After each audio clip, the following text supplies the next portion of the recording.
High, this is Shubhashis Bhattacharya on behalf of BCom classroom Dhakuria. এখন আমি তোমাদের যে ক্লাসটা নেবো, একটু ক্লাস নিয়ে নেবো, ছোট্ট একটা ক্লাস নিয়ে নেবো, খুব শর্ট স্প্যানে। তোমরা যারা বিকম ফার্স্ট সেমিস্টার যারা এক্সাম দিচ্ছ সিসিএফ সিস্টেমে, তোমাদের কালকের কিন্তু ফিনান্সিয়াল অ্যাকাউন্টিং এর এক্সাম আছে। তো একটা চ্যাপ্টারের ব্যাপার আমি কিন্তু এখন একটু পড়িয়ে দেবো, যেটা তোমাদের জন্য কিন্তু খুব ইম্পর্টেন্ট হতে যাচ্ছে। খুব মানে বেশি টাইম কিন্তু আমি নেব না। চ্যাপ্টারটা হলো যে ইনভেন্টরি ভ্যালুয়েশন। ঠিক আছে, আমরা দেখি যে স্টুডেন্টদের কিন্তু মানে mainly student facing problem about how to solve the problem of inventory valuation, এটা আমরা কিন্তু দেখতে পাই। তো এই যে ইনভেন্টরি ভ্যালুয়েশন যেটা বলছি, এটা অ্যাকচুয়াল কিন্তু স্টক রিকনসিলিয়েশন। মানে আমরা সবাই জানি যে প্রত্যেক বিজনেস কনসার্নকে কিন্তু মানে প্রত্যেক অ্যাকাউন্টিং ইয়ারের শেষে স্টকের কিন্তু ভ্যালুয়েশন করতে হয়। বাট ইন মেনি অকেশন আমরা কি দেখতে পাই যে মানে many firm may not able to take stock at right date. মানে যেদিনকে স্টকের ভ্যালুয়েশন করবার কথা ইয়ার এন্ডে, যদি 31 মার্চে বছর শেষ হয়, 31 মার্চ কি 31 ডিসেম্বরে যদি বছর শেষ হয়, 31 ডিসেম্বরে পার্টিকুলার ডেটে কিন্তু স্টকের ভ্যালুয়েশন করতে পারছে না। এরা কি করে, আইদার কিছুদিন পরে গিয়ে স্টকের ভ্যালুয়েশন করছে, অর কিছুদিন আগে যেদিনকে স্টক ভ্যালুয়েশন করার কথা তার কিছুদিন পরে গিয়ে স্টকের ভ্যালুয়েশন করছে। এটাকে আমরা বলি আফটার হ্যান্ড ভ্যালুয়েশন। আবার কিছু অকেশনে দেখা যায় যে তারা স্টকের অ্যাকচুয়াল স্টক ভ্যালুয়েশনটা করছে কিছুদিন আগে, হ্যাঁ, এটাকে বলে বিফোর হ্যান্ড ভ্যালুয়েশন। সাপোজ আমাদের 31 মার্চ অ্যাকাউন্টিং ইয়ার আমাদের শেষ হচ্ছে 31 মার্চে, দেখা যাচ্ছে যে 10th এপ্রিলে গিয়ে, হ্যাঁ, নেক্সট ইয়ারের 10th এপ্রিলে গিয়ে স্টকের ভ্যালুয়েশন করছে, অ্যাকচুয়াল স্টকের ভ্যালুয়েশন করছে, এটাকে আমরা বলি আফটার হ্যান্ড স্টক ভ্যালুয়েশন। বা অনেক সময় দেখা যায় যে কিছুদিন আগে দেখা গেল যে 22 মার্চেতে স্টকের ভ্যালুয়েশন করছে, এটাকে আমরা বলি বিফোর হ্যান্ড স্টক ভ্যালুয়েশন। তো যাই হোক, আমাদের কাজ হলো হ্যাঁ মানে অ্যাকচুয়াল স্টকের ভ্যালুয়েশনটা করা। তার মানে স্টকটাকে কিন্তু আমাদের ওরা যে ভ্যালুয়েশনটা করেছে সেটাকে কিন্তু আমাদের রিকনসাইল করতে লাগবে। এ ব্যাপারে আমি একটুখানি বলে দিই আমরা কিভাবে রিকনসাইল করব। দেখো, ওই 31 মার্চে যেটা স্টকের ভ্যালুয়েশন করার কথা, 31 মার্চেতে স্টকের ভ্যালুয়েশনটা করেনি। সাপোজ হ্যাঁ মানে 8 এপ্রিল কি 10th এপ্রিলে গিয়ে, হ্যাঁ মানে 10 দিন পরে স্টকের ভ্যালুয়েশন করেছে। তো 10th এপ্রিলে আমাদের ওরা যে স্টকের অ্যাকচুয়াল স্টকের যেটা ভ্যালুয়েশন করেছে সেটা আমাদের বলে দেওয়া আছে। আমাদের কাজ হলো কিন্তু 31 মার্চের হ্যাঁ অ্যাকচুয়াল স্টকের ভ্যালুয়েশনটা করা। তাহলে ওই 1 থেকে 10 তারিখের মধ্যে যে ট্রানজাকশন গুলো হয়েছে সেগুলোর এফেক্ট তো 10th এর যেটা অ্যাকচুয়াল স্টক ওরা ভ্যালুয়েশন করেছে যেদিনকে তার মধ্যে আছে। তাহলে সেগুলোকে আমাদের অ্যাডজাস্ট করতে হবে। তার মানে 1 এপ্রিল থেকে 10th এপ্রিল, সাপোজ যদি ওরা 10th এপ্রিলে গিয়ে স্টকের ভ্যালুয়েশন করে, মানে যেদিনকে স্টকের ভ্যালুয়েশন করার কথা সেদিন মানে সেই দিনের পর দিন থেকে যেদিনকে গিয়ে অ্যাকচুয়ালি ওরা স্টক ভ্যালুয়েশন করেছে, এই পিরিয়ডের মধ্যে যে ট্রানজাকশন গুলো হয়েছে সেই ট্রানজাকশন গুলোকে কিন্তু আমাদের অ্যাডজাস্ট করতে লাগবে। কারণ এটা কিন্তু যেদিন ওরা অ্যাকচুয়াল স্টকের ভ্যালুয়েশন করেছে সেদিন মানে সেই দিনের স্টকের মধ্যে কিন্তু ওই ট্রানজাকশন গুলো কিন্তু ইনক্লুড আছে। সাপোজ ওই পিরিয়ডের মধ্যে হ্যাঁ মানে একটা সাপোজ ওরা 10th এপ্রিলে গিয়ে স্টকের ভ্যালুয়েশন করেছে, তো 1 থেকে 10th এর মধ্যে যে পারচেসটা তার জন্য যে পারচেসটা ওরা করেছে তার জন্য আমাদের মানে 10th এপ্রিলে হ্যাঁ স্টক আমাদের বেড়ে আছে। তাহলে 31 মার্চের স্টকের ভ্যালুয়েশন করতে গেলে আমাকে ওই পারচেসটাকে মাইনাস করে দিতে লাগবে 1 থেকে 10 এর মধ্যে যে পারচেসটা হয়েছে। বা যদি পারচেস রিটার্ন হয় তাহলে আমরা উল্টো জিনিস করব। পারচেসের জন্য আমাদের কি হয়ে আছে, 10 তারিখে স্টকটা আমাদের বেড়ে আছে, তাহলে স্টকটাকে আমাদের মাইনাস করে দিতে লাগবে। আর পারচেস রিটার্ন যেটা হয়েছে তার জন্য ওই পিরিয়ডের মধ্যে তার জন্য আমাদের 10 তারিখে স্টকটা কমে আছে, তার জন্য মানে আমাদের স্টকটাকে তাহলে বাড়িয়ে দিতে লাগবে। যে ভ্যালুয়েশন ওরা করে দিয়েছে তার সঙ্গে আমরা অ্যাড করে দেবো। সেলের ব্যাপারে ঠিক উল্টো জিনিস করবো। 1 থেকে 10 এর মধ্যে সাপোজ হ্যাঁ মানে সাপোজ আমি মানে অ্যাজাম্পশন করে নিয়েছি যে ওরা 10th এপ্রিলে গিয়ে স্টকের ভ্যালুয়েশন করেছে, তো 1 থেকে 10 এর মধ্যে যে সেলগুলো হয়েছে তার জন্য 10 তারিখের স্টক অবভিয়াসলি কিন্তু কমে গেছে। ঠিক আছে, আমাকে কি করতে হবে তাহলে ওই সেলের জন্য যেহেতু কমে গেছে অ্যাকচুয়াল স্টকে আসতে গেলে আমাকে সেলটাকে অ্যাড করতে লাগবে। অবভিয়াসলি কিন্তু সেলটাকে যখন আমরা অ্যাড করব সেটাকে কিন্তু কস্ট প্রাইসে নেই, কারণ সেলটা কিন্তু সেলিং প্রাইসে আছে, সেখান থেকে প্রফিটটাকে এক্সক্লুড করে, এটা মনে রাখবে অল টাইম। কিন্তু সেলটাকে যখন আমরা অ্যাডজাস্ট করব কস্টে এনে ওটাকে কস্টে কনভার্ট করে আমাদের করতে লাগবে। দেখতে হবে প্রফিটের পার্সেন্টেজটা কার উপরে দিয়ে দেওয়া রয়েছে। তাহলে 1 থেকে 10 তারিখের মধ্যে যে সেলটা হয়েছে তার জন্য 10 তারিখের আমাদের মানে সেলটা আমাদের কমে গিয়েছে। তাহলে 31 মার্চের স্টকের ভ্যালুয়েশন করার জন্য ওই পিরিয়ডে যে সেলটা সেটাকে কস্ট এনে আমরা অ্যাড করে দেবো। যদি সেলস রিটার্ন হয় তাহলে আমরা উল্টো জিনিস করে দেবো। সেলস রিটার্ন হলে হ্যাঁ আমাদের 10 তারিখের স্টকটা কিন্তু আমাদের বেড়ে আছে, সেটাকে কস্টে এনে আমাকে মাইনাস করে দিতে লাগবে। ঠিক আছে। এইবার আমি একটা ইম্পর্টেন্ট সাম আমি করিয়ে দিচ্ছি, যদি কপাল তোমাদের ভালো থাকে, মানে কিসমত যদি তোমাদের সঙ্গে যদি থাকে, এই অঙ্কটা কিন্তু কালকে দিতেও কিন্তু পারে। মোস্ট ইম্পর্টেন্ট একটা সাম, হ্যাঁ, করিয়ে দিচ্ছি। এর উপরে সাধারণত ইনভেন্টরি ভ্যালুয়েশনের অঙ্ক থাকে না, তো যদি তোমাদের ভাগ্য ভালো থাকে তো লেগেও যাবে। তো মন দিয়ে ক্লাসটাকে ফলো করো, আর বন্ধুদের মধ্যে একটু ভিডিওটা আমি করেই দেবো, মানে ইউটিউবে দিয়ে দেবো, তোমরা পারলে একটু শেয়ার করে দিও। তো অঙ্কটাকে আমি একটুখানি পড়ে দিচ্ছি, দেখো মন দিয়ে কিন্তু অঙ্কটাকে তোমরা একটুখানি শোনো। যে অঙ্কটা করাচ্ছি এটা আমাদের কিন্তু মানে বিকম অনার্স এডিশন। বলছে the financial year of mister C ends on 31st March 2024, but the stock in hand was physically verified only on 8th April 2024. তাহলে অ্যাকচুয়াল ওদের অ্যাকাউন্টিং ইয়ার শেষ হচ্ছে 31st March 2024 এতে, ওরা অ্যাকচুয়াল কিন্তু স্টকের ভ্যালুয়েশন করেছে 8th April 2024 এতে, মানে 8 দিন পরে গিয়ে। You are required to determine the value of closing stock, হ্যাঁ, ব্র্যাকেটে বলে দিয়েছে যে অ্যাট কস্ট। অবভিয়াসলি মানে ক্লোজিং স্টকের ভ্যালুয়েশন যখন আমরা করি, আমি আগেই বলে দিয়েছি যে আমাদের প্রিন্সিপাল হলো cost or market price which ever is lower, এই প্রিন্সিপাল মেনে। তো যখন প্রফিটে যখন সেল করা হয়, অবভিয়াসলি কস্ট প্রাইসটা আমাদের কিন্তু কম হয়, এটা কিন্তু আমরা সবাই জানি, সেল প্রাইসের থেকে কস্ট প্রাইস কিন্তু কম হয়। তো ওরা ব্র্যাকেটে বলে দিয়েছে যে at cost as at 31st March 2024 from the following information। এবারে ইনফরমেশন গুলো কি কি দিচ্ছে দেখো, একটা অঙ্ক করে যাও, মানে পারবে, এই যে কনসেপ্ট দিয়ে দিচ্ছি তোমরা কিন্তু অঙ্ক করতে পারবে। বলছে নাম্বার 1 এ বলছে the stock valued at cost as verified on 8th April 2024 was rupees 15,000, মানে অ্যাকচুয়াল স্টকটা ওরা যেটা মানে ভ্যালুয়েশন করেছে 8th April গিয়ে, সেটা ভ্যালুয়েশন, সেটা ভ্যালুরা বলে দিয়েছে 15,000।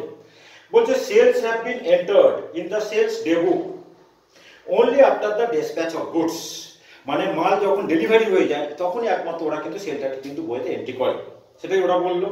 Sales have been entered in the sales day book only after the dispatch of goods and sales returns only on receipt of goods।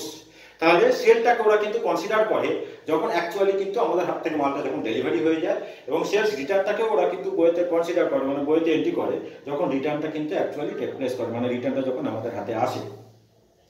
তারপরে বলছে যে purchase have been entered in the purchase day book on receipt of the purchase invoice irrespective of the date of receipt of the goods। এটা কিন্তু খুব important কথা বললো। পারচেসের ব্যাপারে কিন্তু কবে মাল পেলো সেটা ওরা দেখে না, যেদিনকে ইনভয়েস পাচ্ছে, যখনই ইনভয়েস পাচ্ছে তখনই কিন্তু বুকস অফ অ্যাকাউন্ট ওরা পারচেসটাকে লেখে। এই জিনিসটা কিন্তু ওরা বলে দিল যে সেলের বেলায় ওরা কি করে, যতক্ষণ না মাল ডেলিভারি না হচ্ছে সেটাকে কিন্তু সেল হিসেবে দেখায় না, এবং সেলস রিটার্নের বেলায়, হ্যাঁ, যতক্ষণ না মানে রিটার্নটা আমরা রিটার্ন করা গুডসটা আমরা যতক্ষণ না হাতে পাচ্ছি ততক্ষণ কিন্তু ওরা বইতে এন্ট্রি করে না। আর পারচেসের বেলায় কি করছে, মাল পাওয়ার উপর ডিপেন্ড করে না, যখন ইনভয়েসটা পাবে, হ্যাঁ, একমাত্র বলে দিয়েছে যখন ইনভয়েসটা পাবে তখন কিন্তু পারচেসে ওরা মানে এন্ট্রিটা করে irrespective of the actual receipt of the goods. আবার করে দিচ্ছি লাইনটা, purchase have been entered in the purchase day book on receipt of the purchase invoice. যখন আমরা পারচেস ইনভয়েসটা পাই তখনই কিন্তু ওরা পারচেসটাকে বইতে রেকর্ড করে irrespective of the date of receipt of the goods. হ্যাঁ, কবে আমরা মালটা পেলাম সেটাকে কিন্তু ওরা কনসিডার কিন্তু করে না। এবার ট্রানজাকশন গুলো আমাদের বলছে যে sales as per sales day book for the period 1st April 2024 to 8th April 2024 before the actual verification amounted to rupees 6,000। মানে ওই পিরিয়ডের মধ্যে 1st April থেকে 8th April মধ্যে টোটাল 6,000 এর মাল ওরা সেল করেছে, of which goods of a sale value of rupees 1,000 had not been delivered at the time of verification। ওরা কিন্তু পরিষ্কার বলে দিয়েছে যে সেল কিন্তু ওরা বইতে তখনই রেকর্ড করে যখন কিন্তু মালটা ডিসপ্যাচ হয় বা ডেলিভারি যখন হয়। তো 6,000 এর মধ্যে কিন্তু 6,000 এর মধ্যে থেকে 1,000 টাকার মাল কিন্তু ওরা ডেলিভারি করেনি। তাহলে আমরা যখন এই সেলটাকে যখন আমি কি বলেছিলাম যে সেলটার জন্য কিন্তু আমাদের এটাকে বলে আফটার হ্যান্ড ভ্যালুয়েশন, মানে 8 তারিখের স্টকটা মানে ফিজিক্যাল স্টকটা কিন্তু আমাদের কমে আছে, তাহলে আমাদেরকে বাড়াতে লাগবে। তাহলে যখন আমরা সেলটাকে যখন বাড়াবো, এই যে মালটা ডেলিভারি হয়নি এটাকে আমরা কনসিডার করবো না, তার মানে এটাকে এক্সক্লুড করে যেটা 5,000 এর যেটা সেল হয়েছে সেটাকেই আমরা মানে অ্যাড করব, তবে 5,000 এর মালটাকে কিন্তু কস্ট নিয়ে আমাদের করতে লাগবে। তো নিচে ওরা বলে দিচ্ছে যে the gross profit is 20% on sales. আগে আমি পুরো অঙ্কটা একটু পড়ে দিই, আর দুটো তিনটে ট্রানজাকশন আছে। বলছে যে purchase as per purchase day book. আচ্ছা, purchase as per purchase day book for the period 1st April 2024 to 8th April 2024 before the actual verification amounted to rupees 6000. Purchase টা ওরা বলে দিল 6000 ওই পিরিয়ডের মধ্যে, মানে 1st April to 8th April। আচ্ছা, of which goods for purchase of rupees 1500 had not been received at the date of verification. ভেরিফিকেশনের ডেট অবধি কিন্তু আমরা 1500 টাকার মাল কিন্তু আমরা কিন্তু হাতে পাইনি। and goods for purchase of rupees 2000 had been received prior to 31st March 2024। আমি সব পড়ানোর সময় সব বুঝিয়ে দিচ্ছি, জাস্ট অঙ্কটাকে করে দিচ্ছি। আর একটা লাস্ট অ্যাডজাস্টমেন্ট আমাদের রয়েছে, in respect of goods costing rupees 5000 received prior to 31st March 2024, invoice had not been received up to the date of verification of stock। আবার আমি করে দিচ্ছি, in respect of goods costing rupees 5000 received prior to 31st March 2024, 31st March 2024 এর আগে কিন্তু আমি মালটা পেয়ে গিয়েছিলাম। আচ্ছা, invoice had not been received up to the date of verification of stock। আগেরটার সঙ্গে এটা কিন্তু একই জিনিস, কিন্তু আগেরটাতে ইনভয়েসের ব্যাপারে কিছু বলেনি, তার মানে আগেরটার ব্যাপারে আমরা ধরে নেবো কিন্তু ইনভয়েসটা আমরা পেয়ে গেছিলাম। আমি যখন সলভ করেছি তখন আমি বলে দিচ্ছি। তাহলে আমরা মানে ওপরে আগে হেডিং দেবো যে statement showing value of stock on 31st March 2024। এখানে আমি লিখছি যে স্টেটমেন্ট ভালো করে দেখে যাও, statement showing value of stock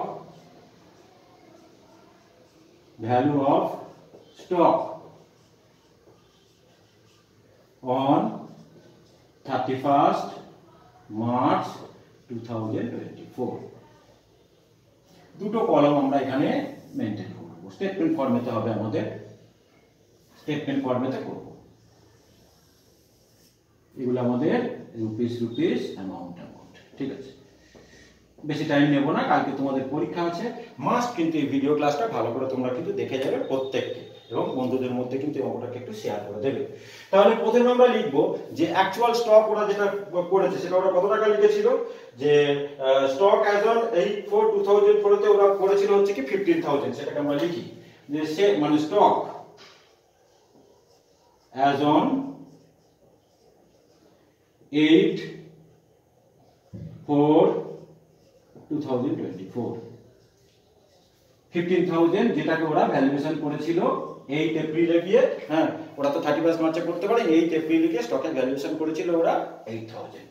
আচ্ছা, এবারে ওই পিরিয়ডের মধ্যে সেলসটার ব্যাপারে একটুখানি বলে দিই কি বলেছে।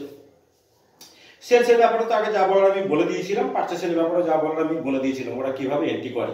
সেল মানে যখন হচ্ছে কি মাল ডেলিভার হয় তখন সেটাকে বইতে রেকর্ড করে, আর পারচেস যখন ইনভয়েস পায় একমাত্র তখনই রেকর্ড করে, মাল কবে পেলো সেটাকে কিন্তু ওরা দেখে না।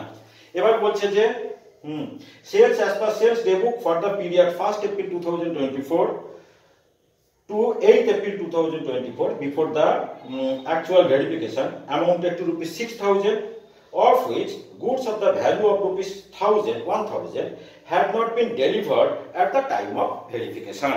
ঠিক আছে, তাহলে যেটা মানে যে মালটা ডেলিভার হয়নি সেটাকে নিশ্চয়ই ওরা রেকর্ড করেনি। তার মানে 5000 এর জন্য কিন্তু আমাদের ওই 8 তারিখের স্টকটা কিন্তু আমাদের কমে আছে, তাহলে তার জন্য আমাকে এটা অ্যাড করতে হবে। অবভিয়াসলি কিন্তু এই সেলটাকে আমরা কস্টে এনে অ্যাড করব। তো add cost of sales between, board সবাই দেখতে পাচ্ছ নিশ্চয়ই, add cost of sales between 1/4/2024 to 8/4/2024। তাহলে 6000 ছিল, তার থেকে 1000 রুপিস ডেলিভারি হয়নি। এবারে সেলটাকে আমাদের কস্টে লাগবে, তো কস্টে আনতে লাগবে, কস্টে কনভার্ট করতে লাগবে সেলসটাকে আমাদের। তো প্রফিটের পার্সেন্টেজ ওরা বলে দিয়েছে, দেখো 20% অন সেল। তো আমরা সবাই জানি কস্টের সঙ্গে প্রফিট মিলিয়ে সেল হয়, তো সেলের মধ্যে যদি 20% যদি প্রফিট ঢুকে থাকে অবভিয়াসলি তার মানে 80% হবে আমাদের কস্ট। ঠিক আছে, তাহলে এটাকে আমরা ডাইরেক্ট 80% করে দেবো। এটাকে আমরা ডাইরেক্ট 80% করে দিলাম, আর এটার উপর 20% করে মাইনাসও করতে পারতেন, একই ব্যাপার হতো, কিন্তু ওটাতে খাটুনিটা বেশি হতো। তাহলে ডাইরেক্ট আমি করে দিলাম 80/100, আমরা তাহলে কস্টে কনভার্ট মানে করে নিতে পারবো। তো 5000 এর 80% মানে আমাদের কত হয়, তোমার হচ্ছে কি 4000 রুপিস। তাহলে 4000 রুপিস আমি এখানটা অ্যাড করে দিলাম, 4000 রুপিস। খুব ইম্পর্টেন্ট সাম, যেটা কিন্তু আমি করিয়ে দিচ্ছি। তাহলে 19000 রুপিস। ঠিক আছে, এবার আমরা কি করব, এবার বলছে যে purchase as per purchase day book for the period 1st April 2024 to 8 April 2024 before the actual verification amounted to rupees 6000, of which goods for purchase of rupees 1500 had not been received at the date of verification। তার মানে এই ভেরিফিকেশনের date অবধিও 1500 টাকার মাল কিন্তু ওরা কিন্তু হাতে পায়নি। আমরা ধরে নেব কিন্তু যে ইনভয়েসও কিন্তু হাতে পাইনি, ওরা যখন কিছু আমাদের বলে দেয়নি আমরা ধরে নেব যে এটার জন্য কিন্তু ইনভয়েস ওরা হাতে পায়নি। তার মানে এই 1500টাকে আমরা এক্সক্লুড করে বাকি 4500, টোটাল 6000 টাকার যে মাল পারচেস হয়েছে between 1st April and 8th April, তার মধ্যে 1500 এর মাল ওরা বলছে যে যেদিনকে ওরা অ্যাকচুয়াল স্টক মানে ভেরিফাই করেছে সেদিন অবধিও হাতে পায়নি। ঠিক আছে, 1500 had not been received at the date of verification। তাহলে আমরা ধরে নেব এই মালটার জন্য কিন্তু ওরা কিন্তু ইনভয়েসও কিন্তু পায়নি। তাহলে এটাকে এক্সক্লুড করে বাকি পারচেসটাকে আমরা কিন্তু অ্যাডজাস্ট করব। ঠিক আছে, তাহলে পারচেসের জন্য আমি বলেছিলাম যে স্টকটা আমাদের এই এপ্রিলের স্টকটা আমাদের বেড়ে আছে, স্টকটাকে কিন্তু আমাদের কমাতে লাগবে। ঠিক আছে, তাহলে লিখছি যে less purchase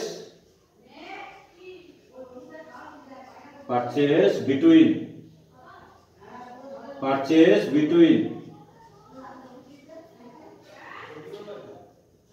1st April 2024 to 8 April 2024। তাহলে আমরা কি করব, 6000 থেকে 1500 মাইনাস করে বাকি 4500 টাকে আমরা কিন্তু অ্যাডজাস্ট করব, মানে মাইনাস করব 4500। নিশ্চয়ই এটা বোঝা গেল কি বললাম, যে মানে 6000 টাকার যে মাল পারচেস হয়েছে তার মধ্যে থেকে 1500 এর মাল যেদিন করে গিয়ে স্টকের ভ্যালুয়েশন করেছে মানে 8 তারিখে সেদিন অবধিও হাতে পাইনি। আমরা এখানে ধরে নেব ইনভয়েসটাও কিন্তু ওরা হাতে পায়নি। ঠিক আছে, ইনভয়েসটা ওরা হাতে পায়নি, তার মানে এই পারচেসটাকে কিন্তু এই পারচেসটা আমাদের ওই 8 এপ্রিলে যেটা পারচেস আছে সেখানে নেই 1500 টাকা, এটার জন্য তাহলে আমাদের মানে অ্যাডজাস্ট করতে লাগবে না। বাকি যেটা 4500 সেই পারচেসটার জন্য আমাদের স্টকটা বেড়েছিল সেইটাকে কিন্তু আমরা মাইনাস করে দিলাম। এবার কি বলছে যে আচ্ছা হ্যাভ বিন, এটা তো বললো। এবার বলছে and goods for purchase of rupees 2000 had been received prior to 31st March 2024। কি বলছে 2000 মানে ভ্যালু পারচেস বলছে যে and goods for purchase of rupees 2000 had been received prior to 31st March 2024। 2000 টাকার মাল কিন্তু আমরা 31st March 2024 এর আগেই কিন্তু আমরা পেয়ে গেছি। এই মালটা অবভিয়াসলি কিন্তু আমাদের 8 তারিখে স্টকের মধ্যে আছে এবং 31st মার্চের স্টকের মধ্যেও আছে, যেহেতু আমরা মাল পেয়েছি এবং কিছু বলেনি মানে আমরা ধরে নেব এটার জন্য কিন্তু আমাদের ইনভয়েস আমরা পেয়ে গেছি। ঠিক আছে, এটার জন্য আমাদের ইনভয়েসও পাওয়া আছে, আর এই মালটা আমরা স্টকের মধ্যে দেখাবো।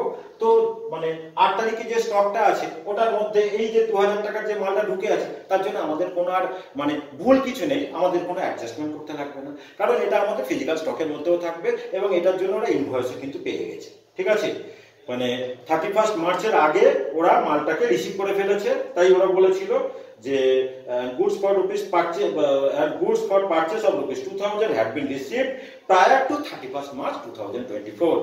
31st মার্চের আগেই আমরা 2000 টাকার মাল ওরা হাতে পেয়ে গিয়েছিল। তো সেটা অবভিয়াসলি 31st মার্চের স্টকের মধ্যে আছে এবং ওই 8 তারিখে স্টকের মধ্যেও আছে। ঠিক আছে, তার মানে এটা রাইটলি ইনক্লুডেড এবং এর জন্য ওরা মানে কিছু বলেনি, মানে আমরা ধরে নেবো ইনভয়েসও পেয়ে গেছে, এর জন্য আমাদের কোনো আর বাড়তি অ্যাডজাস্টমেন্ট করার দরকার নেই। এই স্টকের মধ্যে এটা কিন্তু ইনক্লুড আছে এটাকে, এবং সেটা রাইটলি ইনক্লুড আছে এবং 31st মার্চের স্টকের মধ্যে ওটা রাখা উচিত। তাহলে এটার জন্য আমাদের আলাদা করে আর কোনো অ্যাডজাস্টমেন্ট করার কিন্তু দরকার নেই। এবার আমরা বলছি শুধু একটা নিচেতে এটার জন্য একটু নোট দিয়ে দেবে, যেটা আমি বললাম। এবার লাস্ট অ্যাডজাস্টমেন্ট ওরা বলছে ইন রেসপেক্ট অফ গুডস, ভালো করে শুনবে, in respect of goods costing ₹5,000 received prior to 31st March 2024, same জিনিস কিন্তু received prior to 31st March 2024, invoice had not been received up to the date of verification of stock। ঠিক আছে, purchase কে কিন্তু ওরা তখনই রেকর্ড করে যখন কিন্তু ইনভয়েস কিন্তু পায়। তো এই মালটা আগের মতন কিন্তু আমরা 31st মার্চের আগেই পেয়ে গেছি। ঠিক আছে, 31st মার্চের আগে পেয়ে গেছি, মানে এটার মধ্যে কিন্তু ইনক্লুড আছে, কিন্তু এটার ইনভয়েস কিন্তু আমরা এখনো অবধি হাতে পাইনি। ঠিক আছে, আগেরটার ব্যাপারে কি বলেছিলাম, ইনভয়েসটা কিন্তু আমরা ধরে নিচ্ছি যে পেয়ে গেছি, তার মানে ওটা রাইটলি ইনক্লুডেড ইন স্টক, তার জন্য কিন্তু আমাদের কোনো অ্যাডজাস্টমেন্ট করার দরকার পড়েনি। কিন্তু এইটার জন্য আমাদের কিন্তু ভুলভাবে কিন্তু এই স্টকটা আমাদের বেড়ে আছে, মানে 8 তারিখের স্টক, এই পারচেজটাকে কিন্তু আমাদের মাইনাস করতে লাগবে, কারণ এটার জন্য ওরা কিন্তু কোনো ইনভয়েসও পাইনি, তার মানে বুকস অফ অ্যাকাউন্টে এটার কোনো এন্ট্রিও করেনি, কিন্তু আমাদের এই 8 তারিখের স্টক কিন্তু এটার জন্য কিন্তু আমাদের বেড়ে আছে। বুঝতে পারলে? একটু ক্রিটিক্যাল এই জিনিসগুলো আমি ভালো করে বুঝিয়ে পড়িয়ে দিলাম। আর এই অঙ্কটা কি করে যাও, এর ওপরে কিন্তু মোটামুটি ভাবে বলা যেতে পারে যে এই যে অঙ্কটা আমি করিয়ে দিচ্ছি, এটার ওপরে কিন্তু ম্যাক্সিমাম তোমাকে পারচেজ রিটার্ন, সেলস রিটার্ন দিয়ে দেবে, বেশি আর কিন্তু কিছু দেবে না। ইনভেন্টরি ভ্যালুয়েশনের যে অঙ্কটা, এটাকে মন দিয়ে করে যাও, যেরকম ভাবে আমি বলে দিলাম। তাহলে এটাকে আমরা লিখি যে লেসের মধ্যে purchase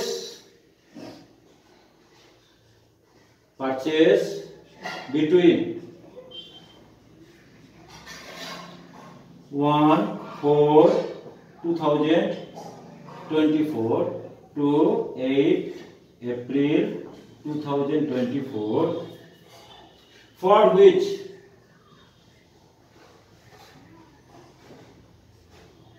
no invoice yet to be received,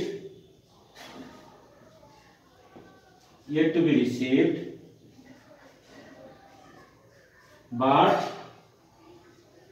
goods actually received prior to 31st March 2024, এটা আমাদের আছে কত? 5,000 রুপিস। নিশ্চয়ই বোঝা গেল জিনিসটা? নিশ্চয়ই প্রত্যেকে বুঝতে পেরেছো? তাহলে টোটাল আমরা এখানে অ্যাডজাস্ট করব 9,500। তো 19,000 থেকে 9,500 মাইনাস করলে কিন্তু আমাদের 9,500 হয়। ঠিক আছে, তাহলে এটাই আমাদের 31st মার্চের কিন্তু স্টক আমাদের বেরিয়ে গেল। তাহলে এটা কি লিখবো, যে ভ্যালু অফ স্টক হয়ে গেল কিন্তু অঙ্কটা, value of stock on 31st March 2024। বড় কিছু ব্যাপার হলে আমি তোমাদের লাস্ট মুহূর্তে কিন্তু ডিস্টার্ব করতাম না, কিন্তু যেহেতু ছোট জিনিস এবং আমি কিন্তু জানি দীর্ঘদিন ধরে পড়াচ্ছি, এই ইনভেন্টরি ভ্যালুয়েশনে কিন্তু স্টুডেন্টদের কিন্তু খুব কনফিউশন হয়, ইনভেন্টরি ভ্যালুয়েশন অঙ্কগুলো ঠিকঠাক কিন্তু করতে পারে না। ঠিক আছে, যে অঙ্কটা করিয়ে দিলাম, যদি তোমাদের কপাল ভালো থাকে কালকে এই অঙ্কটা পেয়ে যেতে পারো পরীক্ষায়, মন দিয়ে অঙ্কটাকে করে যাও। আর যদি কারোর কোনো কোয়ারি থাকে অবভিয়াসলি আমাকে রাতের মধ্যে ফোন করো, কালকে সকালে 10টার আগে তোমরা ফোন করে নিতে পারো। ফোন নম্বর নিশ্চয়ই আমরা তোমার সবাই আমার ফোন নম্বর জানো, 9830539710। এখানে হোয়াটসঅ্যাপও হয়, কলও হয়, আর 8617712668 এখানে কল হয়। তো দুটোর মধ্যে যে কোনোটাতে তোমরা কিন্তু কোনো কোয়ারি যদি অঙ্কটা যদি বুঝতে যদি কোনো সমস্যা হয় তাহলে কিন্তু আমার থেকে কিন্তু তোমরা কিন্তু জেনে নিতে পারো। ঠিক আছে, একটা ইম্পর্টেন্ট সাম আমি ইনভেন্টরি ভ্যালুয়েশনে করিয়ে দিলাম। আমার নিজের স্টুডেন্টরাও বলছিল যে স্যার একটা ইনভেন্টরি অঙ্ক ভালো করে ভিডিও করে দেন, করে দিলাম। আমি সকলকার জন্য অঙ্কটাকে আমি দিয়ে দিচ্ছি, ইউটিউব চ্যানেলে দিয়ে দিচ্ছি, তোমরা প্রত্যেকে কিন্তু দেখে নাও। ঠিক আছে, তার বেশি কিছু বলবো না, তোমাদের প্রত্যেকটা কালকের পরীক্ষা যেন ভালো হয় এটাই ভগবানের কাছে প্রার্থনা করব। মন দিয়ে প্রত্যেকে তোমরা কিভাবে কোয়েশ্চেন প্যাটার্ন হবে কালকে আমি ভিডিও করে বলে দিয়েছিলাম, ভালোভাবে পরীক্ষা দেবে, আগে ভালো করে কোয়েশ্চেনগুলোকে পড়ে নেবে। ওই কোয়েশ্চেন পেপার পেয়ে সঙ্গে সঙ্গে কিন্তু করতে শুরু করবে না, আগে পাই টু পাই করে নেবে।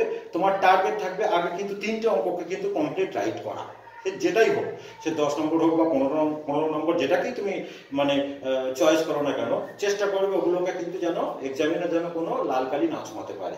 তাহলে এমন ভাবে কোশ্চেনগুলোকে চয়েস করবে যেটা তুমি একদম কনফিডেন্ট, সেটাকে তুমি আগে করবে, কমপ্লিট রাইট করবে। ঠিক আছে, ওই আধা অঙ্ক করে কেটে দিয়ে আবার পরেরটা করতে গেলাম ওরকম ভাবে করবে না। তাতে আমার 15 মিনিট সময় যাক, তুমি কোশ্চেনটাকে কিন্তু মন দিয়ে সবাই কিন্তু পড়বে, এটা আমি তোমাদেরকে কিন্তু বলে দিলাম। মানে এইভাবেই কিন্তু পরীক্ষা দাও, দেখবে প্রত্যেকটা পরীক্ষা কিন্তু ভালো হবে। অ্যাকাউন্টেন্সি খুব একটা সহজ, মানে খুব একটা শক্ত কোয়েশ্চেন তোমাদের হয় না। হ্যাঁ, কীরকম কোয়েশ্চেন প্যাটার্ন হবে আমি সবই বলে দিয়েছি, সাজেশানও আমি তোমাদের দিয়ে দিয়েছি।